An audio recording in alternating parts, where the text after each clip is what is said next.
Hai,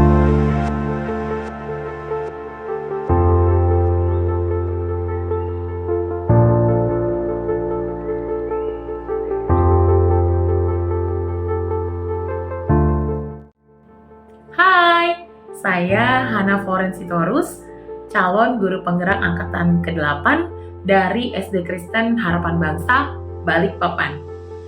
Saat ini, saya akan menyampaikan hasil dari refleksi saya setelah mempelajari modul 1.1. Saya akan mulai dengan pertanyaan pemantik pertama, yaitu apa yang saya percaya tentang murid dan juga pembelajaran di kelas sebelum mempelajari modul 1.1. Saya bersyukur sebelum saya mengikuti program guru penggerak ini, saya sudah cukup banyak dibekali pengetahuan yang mana seorang pendidik atau seorang guru adalah penuntun bagi anak-anak.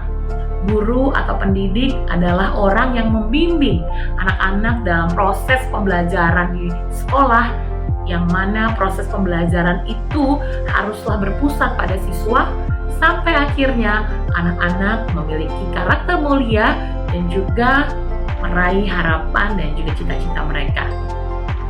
Mungkin kalau saya boleh bercerita sedikit, ketika saya baru lulus dari pendidikan keguruan, saya berpikir bahwa seorang guru yang sukses adalah ketika guru berhasil menghasilkan murid-murid yang cerdas secara kognitif, dan itu dibuktikan dari hasil ujian atau hasil tes mereka, yang mana mereka mendapatkan nilai yang tinggi-tinggi atau nilai yang di atas KKM.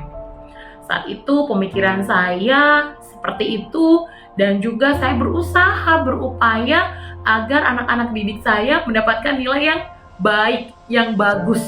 Dan juga tujuan saya mengajar di kelas adalah agar anak-anak memahami pembelajaran dengan goal mereka jadi anak yang pintar secara akademik.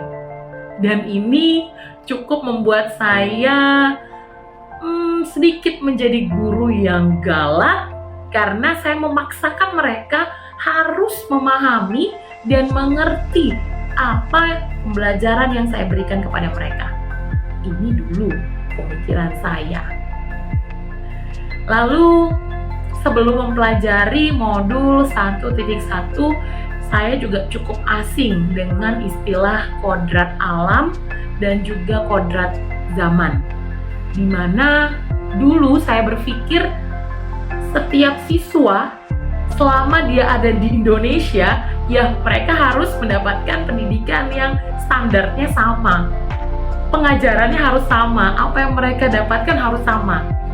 Setelah saya memahami bahwa ada yang namanya kodrat alam yang dimiliki oleh setiap anak, yang dimiliki oleh setiap individu, dan ini cukup mempengaruhi dalam proses pendidikan di sekolah.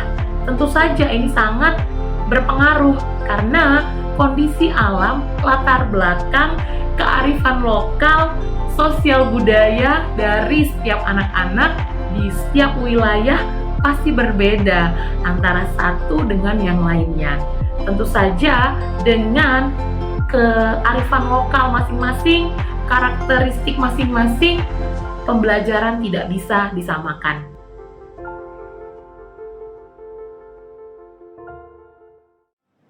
Apa yang berubah dari pemikiran ataupun perilaku saya setelah mempelajari modul 1.1? Yang pasti satu hal, saya semakin yakin dan semakin dikuatkan bahwa Tuhan menciptakan saya dengan panggilan sebagai pendidik. Saya semakin meyakini bahwa Tuhan menciptakan saya ada di dunia ini untuk menghidupi panggilan sebagai seorang pendidik.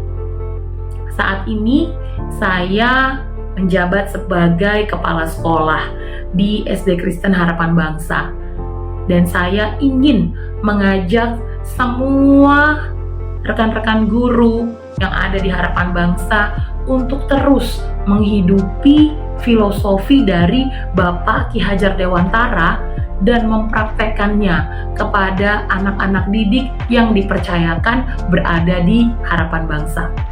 Setelah mempelajari modul ini, saya semakin memahami bahwa seorang guru tidak dapat memaksakan kehendaknya penuh kepada anak-anak yang dididik di kelas, di mana seorang pendidik harus melihat bahwa setiap anak memiliki karakteristik yang berbeda-beda.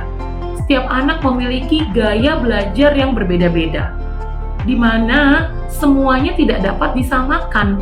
Apa yang disampaikan pembelajaran di dalam kelas tidak dapat dengan menggunakan gaya yang sama, karena mereka sendiri memiliki kodrat yang berbeda-beda. Dan ini menjadi pelajaran bagi kita, para pendidik, untuk terus meningkatkan kemampuan dan juga pengetahuan bagaimana agar bisa mengcover semua kebutuhan daripada anak-anak didik ini dengan ciri khas belajar masing-masing. Tentu saja pembelajaran berdiferensiasi harus diterapkan di sekolah.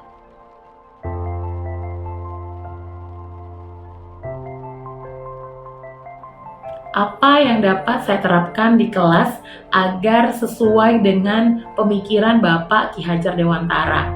Yang pertama, saya sendiri sebagai kepala sekolah harus menunjukkan teladan yang baik, di mana dalam kelas saya akan melakukan sesuai dengan filosofi Bapak Ki Hajar Dewantara, di mana setiap anak memiliki karakteristik yang berbeda-beda. Saya tidak bisa memaksakan mereka untuk memiliki gaya belajar yang sama, sehingga cara saya mengajar, cara saya mendidik pun dengan gaya yang sama.